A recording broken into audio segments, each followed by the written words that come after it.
മനുഷ്യ സഹായം കൂടാതെ ഉള്ളിലുള്ള കമ്പ്യൂട്ടർ സംവിധാനത്തിന്റെ നിർദ്ദേശങ്ങൾ മാത്രം ഉപയോഗിച്ച് സഞ്ചരിക്കുന്ന വാഹനങ്ങളാണ് സ്വയം നിയന്ത്രിത വാഹനങ്ങൾ. ചുരുക്കി പറഞ്ഞാൽ വണ്ടി ഓടിക്കാൻ ഡ്രൈവർ വേണ്ട എന്നതാണ് ഹൈലൈറ്റ്.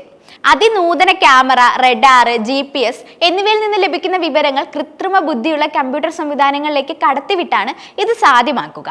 തനിയെ സഞ്ചരിക്കാൻ സാധിക്കുന്ന വാഹനങ്ങൾ വികസിപ്പിച്ചെങ്കിലും നിലവിലുള്ള സോഫ്റ്റ്വെയർ സാങ്കേതിക വിദ്യയുടെ പക്വതക്കുറവും നിയമ തടസ്സങ്ങളുമാണ് പ്രധാന നിർമ്മാതാക്കളായ ഗൂഗിൾ, ഊബർ, ടെസ്ല എന്നിവയെ സ്വയം നിയന്ത്രിത വാഹനങ്ങൾ വാണിജ്യാടിസ്ഥാനത്തിൽ ഇറക്കുന്നതിൽ നിന്ന് പിന്തിരിപ്പിക്കുന്നത്. വാഹനാപകടങ്ങൾ കുറയ്ക്കാൻ വികസിപ്പിച്ച അഡ്വാൻസ്ഡ് ഡ്രൈവർ അസിസ്റ്റന്റ് സിസ്റ്റം സംവിധാനങ്ങളാണ് സ്വയം നിയന്ത്രിത കാറുകളിലേക്ക് വഴിവെച്ചിട്ടുള്ളത്. വാഹനത്തിന്റെ മുന്നിലും വശങ്ങളിലും പിന്നിലും ഘടിപ്പിച്ച ക്യാമറകളാണ് ഇത്തരം സാങ്കേതിക വിദ്യയുടെ കണ്ണുകൾ. ഈ സംവിധാനം ഉപയോഗിക്കുന്ന വാഹനങ്ങളിൽ കുറഞ്ഞത് 4 ക്യാമറയെങ്കിലും ഉണ്ടാകും. ഈ ക്യാമറകളിൽ നിന്ന് ലഭിക്കുന്ന വീഡിയോ ദൃശ്യങ്ങൾ ഒരു ഇമേജ് പ്രോസസ്സറിൽ കടത്തിവിടും. കൃത്രിമ ബുദ്ധിയുള്ള കമ്പ്യൂട്ടർ സംവിധാനവുമായി ഘടിപ്പിച്ചിരിക്കുന്ന ഇമേജ് പ്രോസസ്സറിന് ക്യാമറ ദൃശ്യങ്ങളിലുള്ള വസ്തുക്കളെ തിരിച്ചറിയാൻ സാധിക്കും.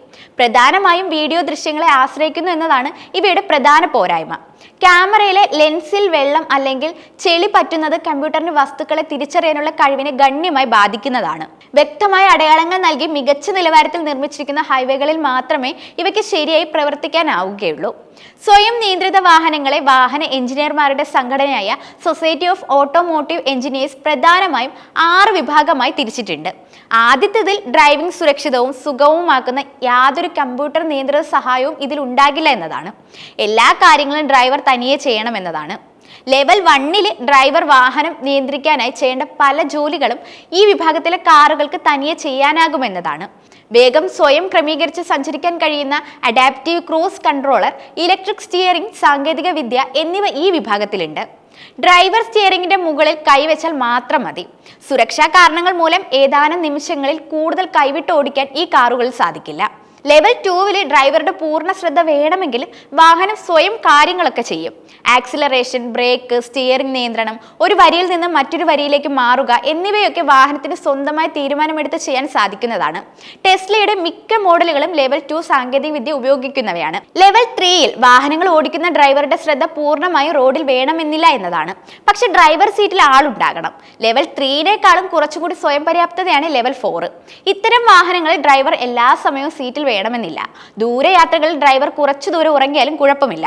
വേണ്ടി വന്നാൽ വാഹനം സ്വയം യാത്ര മതിയാക്കി സൈഡിൽ പാർക്കും ചെയ്യും. ലെവൽ 5 പൂർണ്ണമായും സ്വയം പര്യാപ്തമായ റോബോട്ടിക് കാറുകളാണ്. അതിൽ ഡ്രൈവർ ആവശ്യമില്ല. സ്റ്റിയറിംഗും പെഡലുകളും കാണണമെന്നുമില്ല. സെൻസറുകളിൽ നിന്ന് ലഭിക്കുന്ന വിവരം ശരിയായ രീതിയിൽ വിശകലനം ചെയ്യുക എന്നതാണ് സ്വയം നിയന്ത്രിത വാഹനങ്ങളിലെ പ്രധാന സംവിധാനം. ഒരു നിമിഷത്തിൽ 2000 ഫ്രെയിം വരെ കൈകാര്യം ചെയ്യാനുള്ള കഴിവ് ആധുനിക വാഹനങ്ങളിലെ കമ്പ്യൂട്ടറിനുണ്ട്.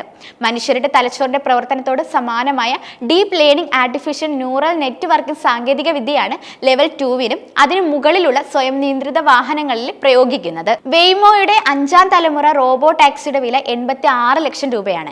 ടെസ്ലയുടെ സെൽഫ് ഡ്രൈവിംഗ് റോബോ ടാക്സികളായ സൈബർ ക്യാബും റോബോ വാനും 2026 വിപണിയിൽ എത്തുമെന്നാണ് ഇലോൺ മസ്ക് പറഞ്ഞിരിക്കുന്നത്. 25 ലക്ഷം രൂപയായിരിക്കും ഇതിന്റെ വില.